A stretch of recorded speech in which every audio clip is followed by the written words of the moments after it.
నమస్తే. శ్రీ గురుభ్యో నమః. శ్రీమాత్రే నమః. ఆదిత్యాయ చ సోమాయ మంగళాయ బుధాయ గురు శుక్ర శనిభ్యే రాహవే కేతవే నమః. 2025 జనవరి మాసానికి మాస ఫలితాలు. 2025 జనవరి అనగానే అందరికీ ఒక ఆలోచన ఏంటంటే ఈ సంవత్సరం ఎలా ఉంటుంది అని. నిజానికి అందరికీ కూడా ఆంగ్ల నూతన సంవత్సర శుభాకాంక్షలు.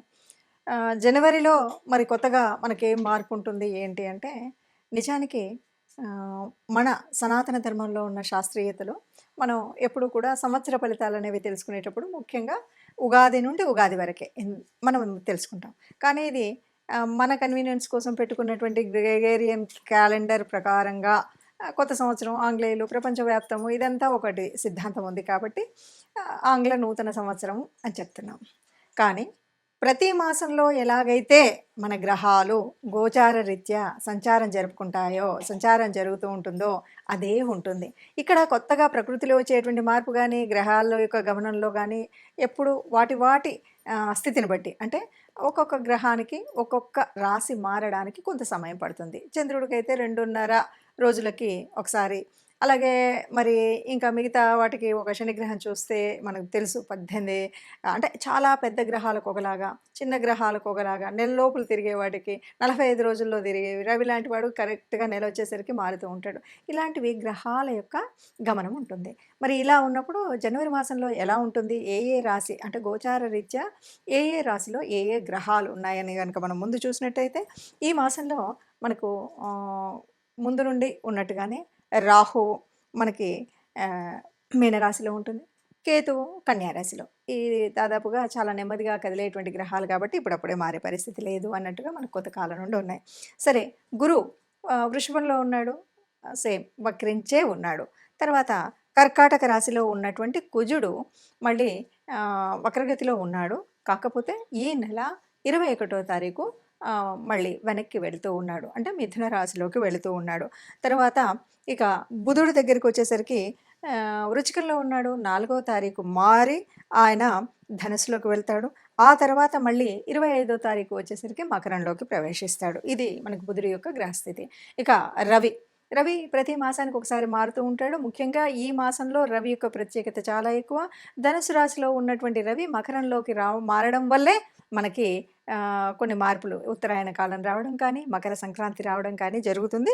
అలా రవి మకర రాశిలోకి ప్రవేశిస్తాడు. ఇక శుక్ర శనులు ఇద్దరూ కూడా మనకి కుంభరాశిలో కనిపిస్తారు.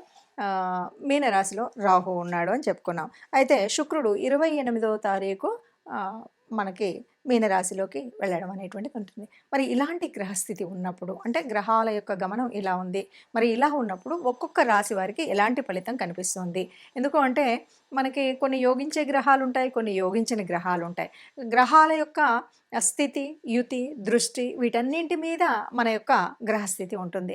ఏ మాసానికైనా, ఏ పక్షానికైనా, వారానికైనా దినఫలాల వరకు చూసుకున్నప్పటికి కూడా ఏ రోజుకి ఆ రోజు మారుతూ ఉంటుంది, ఎప్పటికప్పుడు ఉంటుంది. అలా మారుతున్నప్పటికి కూడా మనం దినఫలాలు చూసుకునే వాళ్ళు ఉంటారు, వారఫలాలు ఇలా చూసుకుంటూ ఉంటాం. దీనికి కారణం ఏమిటి అంటే ఏదైనా సరే జరగబోయే పరిస్థితులలో వచ్చేటువంటి గ్రహాల మార్పు వల్ల మనకి ఏదైనా అనారోగ్యం, లేకపోతే ఆర్థిక ఇబ్బంది, లేక ఉద్యోగ చలనం ఇలాంటివి ఏవైనా ఉన్నప్పుడు దానికి తగు జాగ్రత్త తీసుకోవడం కోసం, లేదా కొన్నిసార్లు ఆ గ్రహాలని సంతృష్టి పరచడం కోసం మనం చేసేటువంటి గ్రహాల యొక్క పరిహారాలు ఇవి తెలుసుకుంటే గనక మనకు రాబోయే కష్టం నుండి కొంత తగ్గించుకోవడం, లాభం ఉంది అంటే దాని సద్వినియోగం ఎలా చేసుకోవాలి అనేటువంటి విషయాలు తెలుసుకోవడం కోసం మాత్రమే మనం ఎప్పుడూ కూడా ఈ గ్రహాల యొక్క ఫలితాలను అంటే మాస ఫలితాలు కానీ, వార ఫలితాలు కానీ, పక్ష ఫలితాలు కానీ, దిన ఫలితాలు కానీ తెలుసుకుంటూ ఉంటాం. అందులో భాగంగా మరి 2025 జనవరి మాసానికి మాస ఫలితాలు మనం ముందుగా రాశి వారిగా అంటే ఒక్కొక్క రాశి 12 రాశులకు ఫలితాలు తెలుసుకుందాం.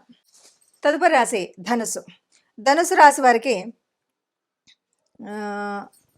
ఎలా ఉంటుంది అంటే జన్మగురు ఉన్నాడు. పెద్దగా లాభం చేయకపోయినప్పటికీ నష్టం చేసేటువంటి పరిస్థితి అయితే లేదు. బుధుడు దోషపకారిగానే ఉంటాడు. తదుపరి జన్మరవి అంటే ధనుసులో రవి ఉన్నంత కాలం మొదటి పక్షం అంతా కూడా దోషము, గురుడు అనుకూలత కొంత ఉంటుంది. ఇప్పుడు అర్ధాష్టమ రాహు యొక్క ఫలితాలు కూడా కొన్ని ఉంటాయి. అష్టమ కుజుని దోషం కొంత ఉంది. ఇది 21 తర్వాత పోతుంది. సరే, అసహనం, కష్టపడ్డా ఫలితం పొందట్లేదు అనేటువంటి ఒక నిరాశ, నిస్పృహ దానివల్ల ఏమవుతుంది అంటే స్థానంలో కొద్దిగా ఇట్లా నిస్పృహ అని ఇవన్నీ ఉండేసరికి మనం అనుకున్నది అనుకున్నట్టు ఏం చేయలేకపోతాం. మానసికంగా ఎప్పుడైతే మనం అనుకున్నది అనుకున్నట్టుగా చేస్తున్నాము, చేసుకుంటూ పోతే దాని ఫలితం ఉంటుంది. ఒక ఇదిమిద్దమైనటువంటి ఒక చికాకు, మానసికంగా సంతృష్టి లేకపోవడం వల్ల దీనివల్ల అనేక రకాలైనటువంటి ఇబ్బందులైతే ఉంటాయి. అది దానివల్ల శారీరకంగా కూడా ఇబ్బంది పడతాం, మానసికంగా ఇబ్బంది పడతాం. చెప్పాలి అంటే గత 45 రోజులుగా ఈ కష్టాల్లోనే ఉన్నాం. ఇలాంటి కష్టాల్లోనే నడుస్తుంది.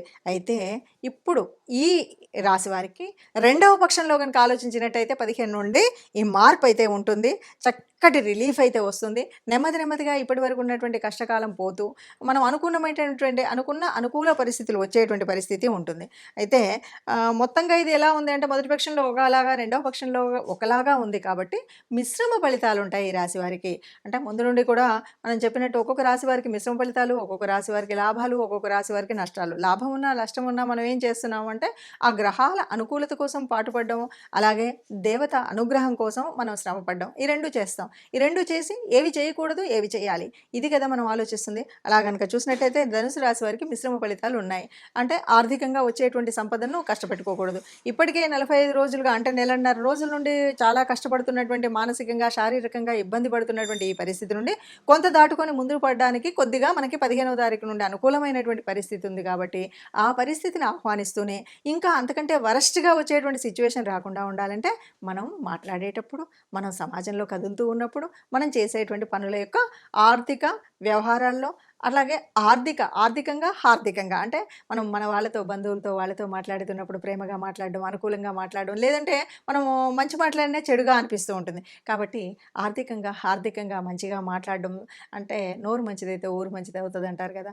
ముఖ్యంగా అసలు ధనుస్సు రాశి అంటేనే రాశి అధిపతి గురువు. గురువు అంటేనే కొంచెం ఎప్పుడు కూడా మార్గదర్శనంలో ఉంటూ పెద్దతరంగా ఉండేటువంటిది ఈ రాశి వారి యొక్క లక్షణం. మరి ఇలా ఉన్నటువంటి వాళ్ళు అనుకోకుండా మనం చికాకు పడి ఇంత గత కాలంగా నాకు కష్టాలు వస్తున్నాయని ఆ చికాకులను పెంచుకుంటే ఎప్పటికీ నష్టంలో అలాగా మన మంచి పేరు పోయేటువంటి పరిస్థితి ఉంటుంది. అంటే కేవలం పేరు కోసం అన్నదే కాదు, మనము ఉండేటువంటి మన యొక్క రాబోయే కాలంలో ముందు మార్గదర్శనంగా ఉండేటువంటి స్థితి ఉండాలంటే చక్కగా మనం మాట్లాడేటువంటి మాటలు, సమాజంతో కదులుతూ ఉన్నప్పుడు ఉండేటువంటి కదలికలు, పెట్టుబడి ఆలోచన విధానాలు సక్రమంగా ఉంటే అంతా బాగుంటుందని చెప్పొచ్చు. ఇప్పటివరకు మనం చూసినటువంటి అంటే గ్రహాల యొక్క గమనము, వాటి వల్ల మనకున్నటువంటి యోగించే గ్రహాలు, యోగించని గ్రహాల మూలంగా మనకొచ్చేటువంటి కష్టాలు, నష్టాలు. ఇప్పటివరకు కొన్ని రాసులకి అర్ధాష్టమ శనిలో ఉన్నారు, కొన్ని రాసులు ఏళ్నాటి శనిలో ఉండి చివరి దశలో ఉన్నారు. ఇలాంటి పరిస్థితుల్లో మనము ఎలా ఏంటి అంటే గనక ఆలోచించినట్టయితే మరి గ్రహాల యొక్క అనుకూలత ఉండాలి, ఇష్టదేవత యొక్క అనుగ్రహము ఉండాలి. అందుకోసం మనం చేయవలసినటువంటిది ఏమిటి అంటే ముఖ్యంగా ఇక్కడ శని యొక్క వక్రగతి, దీని మూలంగా వచ్చేటువంటి ఫలితాలు ఇవన్నీ మనం చూస్తున్నాం కాబట్టి తప్పకుండా ఈ మాసంలో మాసం పక్షాల్లో అంటే ప్రతి పక్షంలో కూడా ఒకసారైనా కనీసం నవగ్రహ మండపానికి వెళ్ళడం అనేటువంటిది తప్పనిసరిగా చేయాల్సినటువంటిది. మనం రాశి వారీగా చెప్పుకుంటున్నటువంటి మనం మన రాశిలో చెప్పుకున్నటువంటి గ్రహాల అనుకూలత కోసం తప్పనిసరిగా మూల మంత్రాలని చదువుకోవడం ముఖ్యమైనటువంటిది. అంతేకాదు మొదటగా ఉన్నటువంటి ధనుర్మాస పరిస్థితి, దానివల్ల విష్ణుమూర్తి విష్ణు రూపాల్లో ఏ రూపాన్నైనా మనం ప్రార్థించడము, అలాగే శివాలయానికి వెళ్ళడం ఈ 2 తప్పనిసరిగా చేయాలి. ఇవేవి మనకు వీలు కాలేదు. ఎలా చేయాలి? ఏం చేయాలి?